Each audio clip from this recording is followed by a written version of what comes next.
You're watching Ready Set Drone, and today we're going to show you how to turn your Mokwheel eBike into a power station to power all this stuff over here. So stay tuned. So if you spend time outdoors away from power outlets and you have an e-bike, there is a cool little device that Mokwheel has that allows you to change the Mokwheel's battery, which is right over here, into a power source for anything you see on this table. And it's a pretty decent power source, up to 1,000 watts. This is the Mokwheel inverter. And what we've got it doing right now is it is connected to the battery out of the Mokwheel Onyx bike, and it is powering all the things and all the ports that you see right here. So you can see, if you look closely, it says 110 volt, which is the standard in the US, which allows us to run these two plugs. One of these plugs is powering this fan, which is currently on, and this power brick, which is just plugged into an AC outlet right here, is enough to actually power and charge this laptop. So if you needed a way to run all those things out in the field, you can do it with this power inverter and your Mokwheel battery.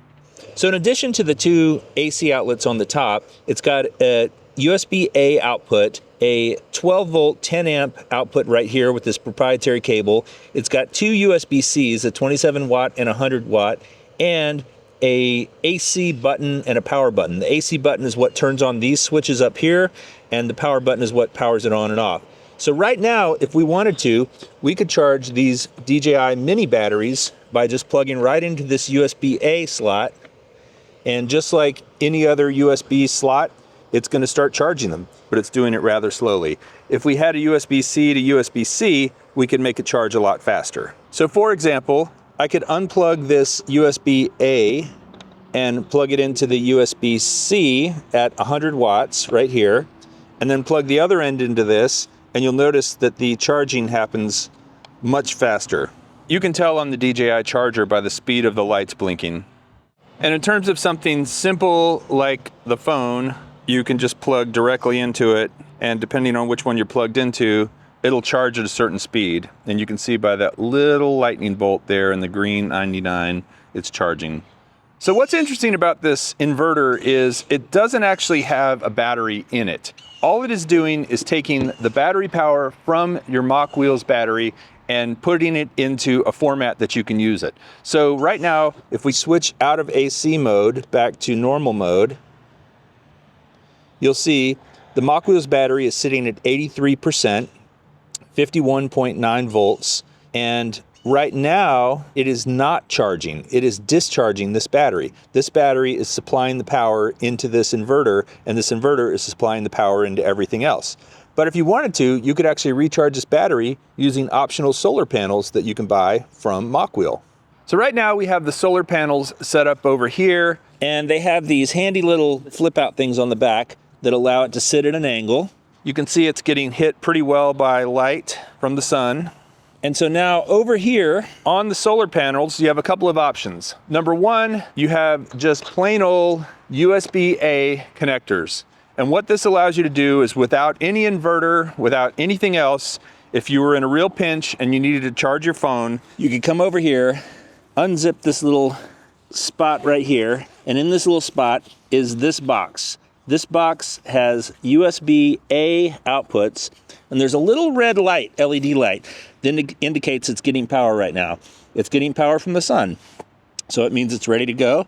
So if I plug this into here, and I plug the USB-C end into my phone, we should once again see that it begins to charge. Yep, there it is, it's charging. And that is directly off the solar panel. Nothing else required, just running the USB-A cable out of this little port on the solar panel, and it's charging my phone. So now this is, again, the battery out of the Mokwheel Onyx. It's removable, but you can also do this with it in the bike. It doesn't matter. I'm just doing it for ease right now. I've got the power inverter right here, and what I'm going to do is just take the plug that's included right here, and there is a DC in port right there. And I'm going to plug this into that DC in port, and what's going to happen is the power inverter is going to start converting that power from the solar panel into electricity to charge this battery. And you can tell this battery is charging because you can see the last green light is blinking. Now, it's not a very quick charge because solar doesn't tend to give you massive amounts of power. But right now, this battery says it's at 83%, and we're going to give it a few minutes, and it should go up to 84, 85, and just keep climbing until we stop charging it. So it's been about 10 minutes, and we're now at 84%. It has gone up 1% from the solar panels. So I want to show you real quick how this battery goes into the bike. It's fairly simple. There's a big slot here in the front, and it's easiest if you just put the bottom in first, and there you go. I just did it. To take it out, you need to unlock it, which is this little key right here.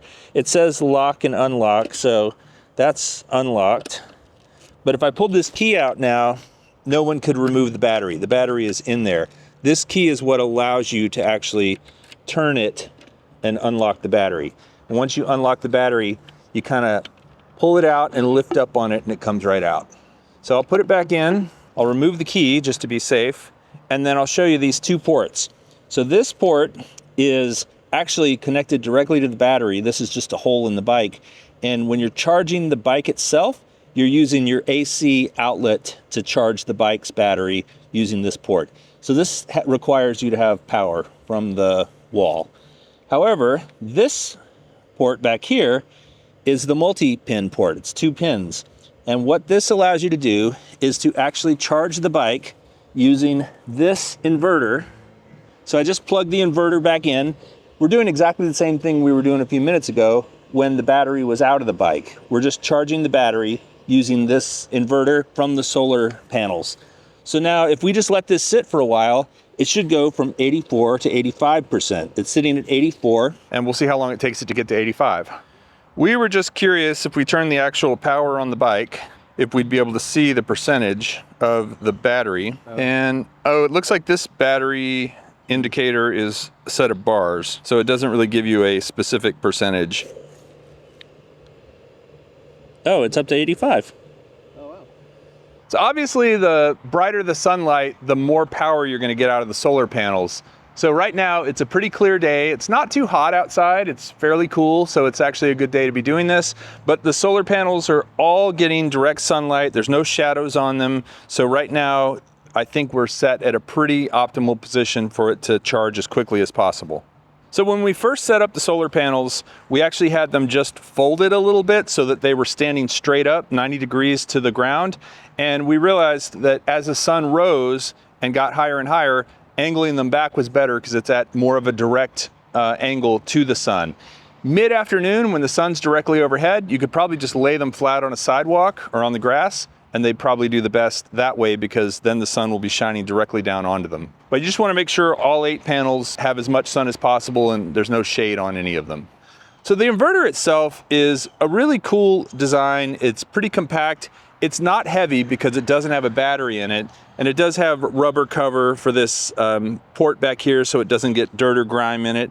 And if you want to take it with you, it does come with this little case. So you can just put it right here in this case, which is a Mokwheel branded case, and zip it up. And then if you want to throw it in your bag or something, it's not exposed, it's kind of protected. And, oh, you know what? I'll bet this is for that little attachment thing, so you can attach this to your bike and take it with you. So we figured out that this little plastic thing that came in the kit is designed to lock into place on this case. And then in the pictures we saw, It looked like this went right here. On this bike, at least, it's a little bit of an awkward position for it to be in, honestly. I feel like it's going to get in the way of your quick release, and it's also going to maybe get in the way of your shock and maybe even your pedaling. Well, what about like this? Hold on.